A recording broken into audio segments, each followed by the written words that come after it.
Assalamualaikum warahmatullahi wabarakatuh. Saya Yudi Pramuko, tukang donat dari Parung Hidur, tertua di semesta. Teman-teman, saya sekarang panggil penonton saya dengan teman-teman, pakai teman-teman. Ini saya mau bicara tentang Baim ya. Sudah lama, 2 tahun saya ngamati Baim. Kok ada orang kayak Baim Wong itu, saya juga kadang-kadang heran.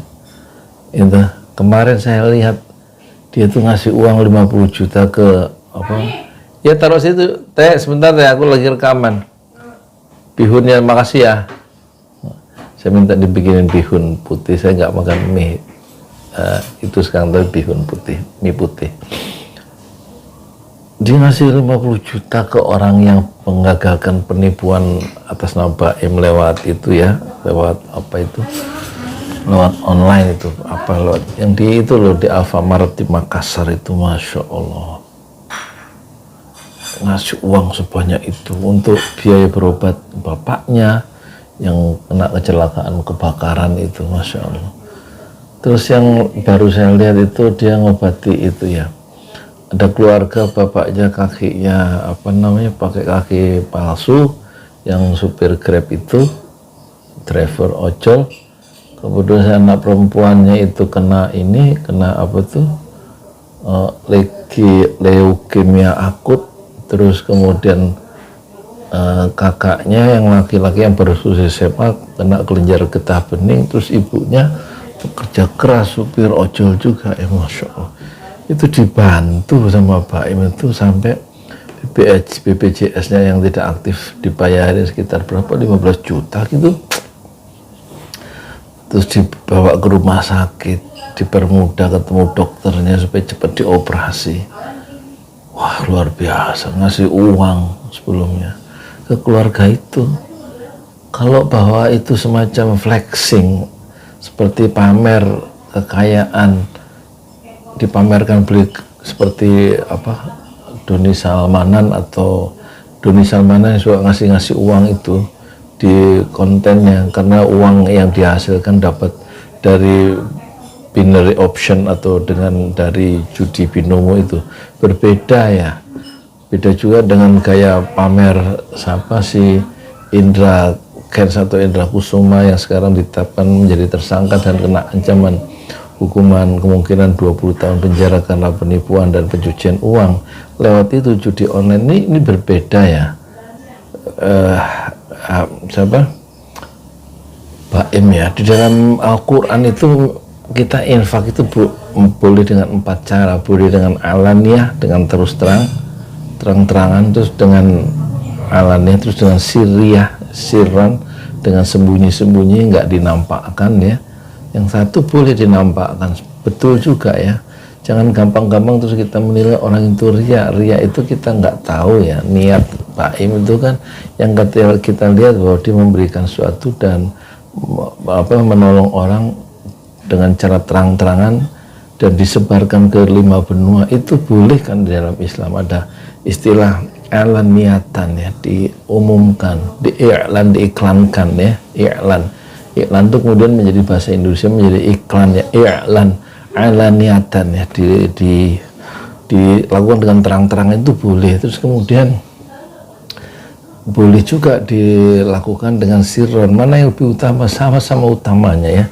Terus yang ketiga dilakukan infak itu atau amal soleh itu infak ya, memberikan sesuatu itu dengan harta itu dilakukan dengan di waktu malam ya, di waktu malam dan di waktu pagi ya, itu boleh. Nah, sahabat itu membagi, beberapa sahabat Rasul itu melakukan 4 hal itu. Dia membagi uangnya misalnya 400.000, 100.000 diinfakkan dengan cara terang-terangan, yang 100.000 dia berikan ke orang lain dengan diam-diam, terus yang 100.000 dia infakkan waktu malam, dan yang 100.000 diinfakkan di waktu siang atau waktu pagi, mengikuti perintah Al-Quran itu. Ada yang sahabat yang melakukan infak dengan 4 cara itu untuk menerjemahkan ayat itu, dan saya kira Baim melakukan itu ya. Yang sirriah, yang diam-diam tentu kita nggak tahu kan. dan dia melakukan satu kegiatan amal soleh waktu malam yang juga nggak di YouTube kan kita nggak tahu ya kan, atau ada yang malam di YouTube kan kita tahu, ada yang pagi ya. Jadi ini maksud saya Pak Emi satu pribadi yang langka ya, kita harus melihat dengan cara yang lebih positif, dan dia sudah menolong banyak orang. Saya lihat kontennya misalnya ada seorang keluarga sederhana, anaknya 9, kalau hujan ibu bapaknya bangunkan anaknya pindah ke satu kamar yang nggak bocor dan takut rubuh, dan itu dibelikan rumah ya, dibikinkan rumah, dibangunkan rumah baru di atas tanah lama itu dalam waktu 2 bulan, dan seluruh perabotannya juga dibelikan oleh Pak Im ya, Masya Allah. Ini satu model YouTuber yang agak unik mungkin. Dalam konteks ini Pak Im Wong itu salah satu, bukan salah satu, mungkin satu-satunya yang menjadi trendsetter ya, menjadi trendsetter yang kemudian diikuti oleh banyak YouTuber yang lain dengan cara dan tingkat yang berbeda-beda. Tapi memang agak spektakuler ya, memberikan uang dan menolong, kelihatannya itu memang dari hati ya, dari hati. Dalam satu kasus lain dia langsung naik pesawat ke mana itu, ke Pekanbaru kalau nggak salah tuh, menemui orang yang sakit yang dia temui di medsos itu dan ditolong langsung. Dia naik pesawat ke satu kota dari Jakarta itu hanya untuk menolong itu. Ya ada konten yang makanya kita tahu ya. Tapi apa salahnya satu perbuatan amal soleh itu diiklankan, karena di Quran juga ada dalilnya. Saya kira Pak Embong mengerti tentang itu karena dia juga punya beberapa guru agama ya, ustadz maksud saya, untuk tempat dia konsultasi. Mungkin termasuk juga salah satunya kita pernah lihat dia berkonsultasi dengan Hakim misalnya ya, dalam percakapan di YouTube itu. Dan mungkin banyak ustadz-ustadz yang kita tidak tahu, dan juga mungkin Pak Im tidak ingin memperlihatkan kepada siapa dia itu belajar Islam, tapi tampaknya traktat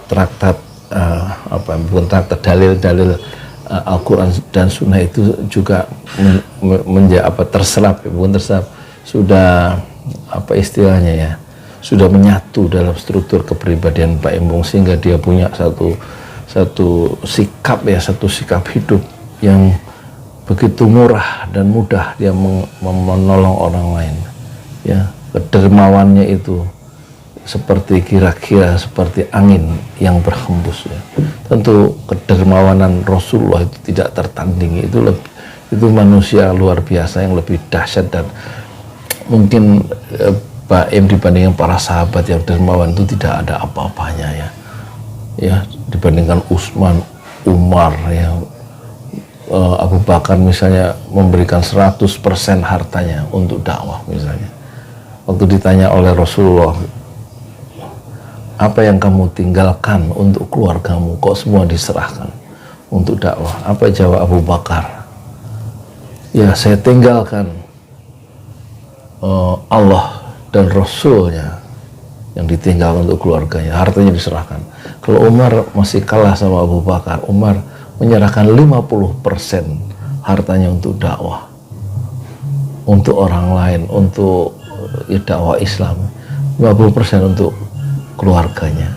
Jadi tingkat keimanan Abu Bakar itu, kata Rasulullah, kalau ditimbang keimanan Abu Bakar dengan seluruh penduduk alam ya, keimanan seorang Abu Bakar, maka keimanan seorang Abu Bakar itu lebih besar dibanding gabungan keimanan seluruh penduduk semesta. Dalam konteks ini, dalam konteks perspektif Islam ini, kita harus meletakkan Pak Im Wong ya, yang dia mencoba menerjemahkan sebagian ajaran Islam melalui gejala modern, yaitu gejala YouTube ya. Dan insya Allah itu berguna untuk diri Pak Im sendiri terutama, dan juga untuk masyarakat yang dia tolong. Fa'amma man thaqulat mawazinuhu fahuwa fi 'ishatir radiyah. Siapa yang timbangan kebaikannya itu berat, fahuwa fi 'ishatir radiyah, dia berada dalam kehidupan yang diridhoi oleh Allah. Wa amma man khafat mawazinuhu fa ummuhu hawiyah wa ma adraka ma hiya narun hamiyah. Tapi kalau timbangannya ringan kebaikannya, maka kita mengerikan ya, di akhirat itu ada nanti ada api yang menusuk sampai ke ulu hati kita. Karena wa amma man khafat, ya, ringan kebaikan yang kita lakukan di dunia, lebih banyak kejahatan-kejahatan yang kita lakukan. Dan kita doakan semua, semoga Baim dan keluarganya dan juga orang-orang yang mengikuti jejak-jejak Allah, petunjuk-petunjuk Allah dan Rasulullah di dalam konteks beramal soleh melalui YouTube, kita doakan semuanya mereka itu menjadi orang-orang yang fi 'isyatir radiyah, yang kehidupan di dunia, di akhiratnya itu nanti diridhoi oleh Allah Subhanahu wa taala. Saya Yudi Pramuko, tukang donat dari Parung Icur, tertua di semesta fasbir sobron jamila, bersabarlah dengan kesabaran yang indah. Assalamualaikum warahmatullahi wabarakatuh. Oh ya, saya ingin jelaskan sedikit ya, ini foto keluarga saya, minus orang tua ayah saya yang sudah almarhum akhir tahun 60-an. Ini saya, ini kakak saya 3, dan ini adik saya perempuan 2, ini almarhumah ibu saya. Dan ini foto ini di tahun 2005 ya, berarti sekitar 15, ya sekitar berapa ya, 20 lebih ya, 20 tahun yang lalu lebih ya. Ini berarti saya umur 44, sekarang saya umur 60 ya. Masya Allah, 16 tahun lebih ya, 16 tahun lebih ya. Dan ini di studio yang paling mahal di Pondok Indah, di studio Tarzan. Di sana tempat tempat para menteri, termasuk Presiden Megawati ada, dan suaminya juga. Di situ saya lihat ada fotonya di studio Tarzan ini, saya iklankan sekalian ya. Dan ini foto yang sangat berkesan di satu keluarga tahun 2005 ya. Mungkin nggak terlalu penting untuk teman-teman ya, tapi sangat penting buat saya pribadi. Mohon maaf lahir batin.